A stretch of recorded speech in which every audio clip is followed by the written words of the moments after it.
300,000 years ago, someone carried a body underground. They didn't have to.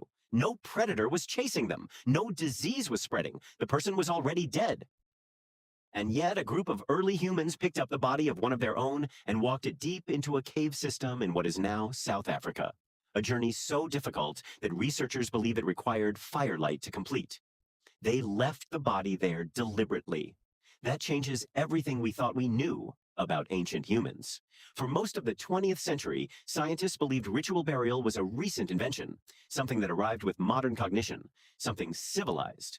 The assumption was that early humans, Homo naledi, Neanderthals, Homo erectus, were too primitive for grief, too primitive for ceremony, too primitive to care about their dead. That assumption is now collapsing. In 2023, paleoanthropologist Lee Berger and his team published findings from the Rising Star Cave system in South Africa. Deep inside a cave network that requires crawling through passages as narrow as 25 centimeters, they found deliberate burial sites, marks on the cave walls, evidence of repeated visits.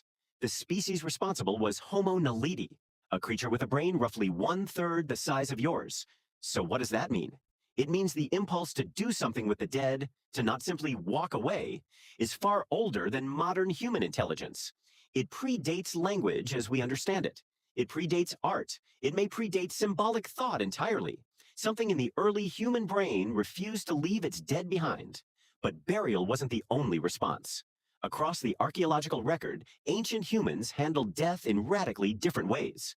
Some communities practiced sky burial, leaving bodies exposed on elevated platforms for birds and elements to reclaim. Others carried bones with them for years, keeping the dead physically present within the group. In one site in Spain, the Cima de los Huesos, the pit of bones, archaeologists found the remains of at least 28 Neanderthals thrown into a single pit roughly 430,000 years ago. No tools, no food offerings, just bodies gathered together, deposited in darkness. Why? Researcher Juan Luis Arzuaga, who has spent decades excavating the site, believes the pit represents one of the earliest known examples of a designated place for the dead. A location where the living chose to send their dead rather than leave them where they fell.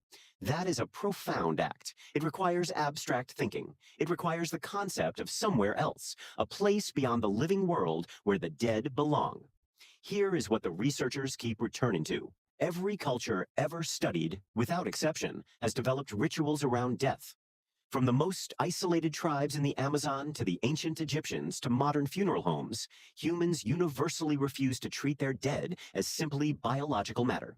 Anthropologist Ernest Becker won the Pulitzer Prize in 1974 for his book, The Denial of Death. His central argument was that human civilization itself, art, religion, war, ambition, is built on our awareness of mortality and our desperate need to transcend it.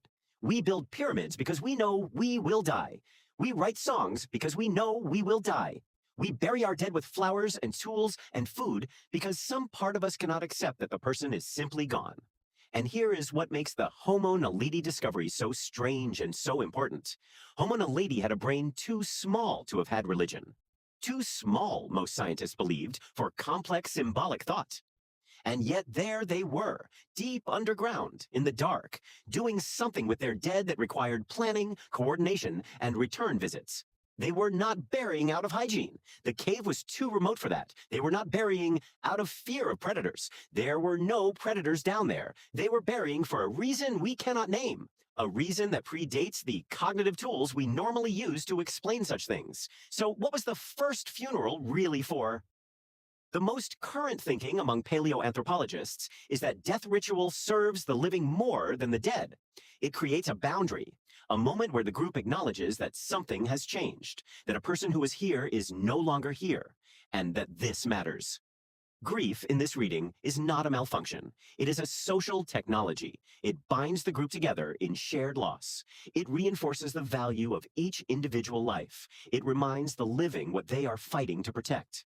The first funeral was not about the dead. It was about everyone who was still alive.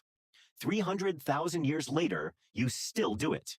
You gather, you speak, you place something in the ground, or release something into the air. You mark the moment because some ancient, wordless part of your brain insists that a person who mattered cannot simply disappear without acknowledgement.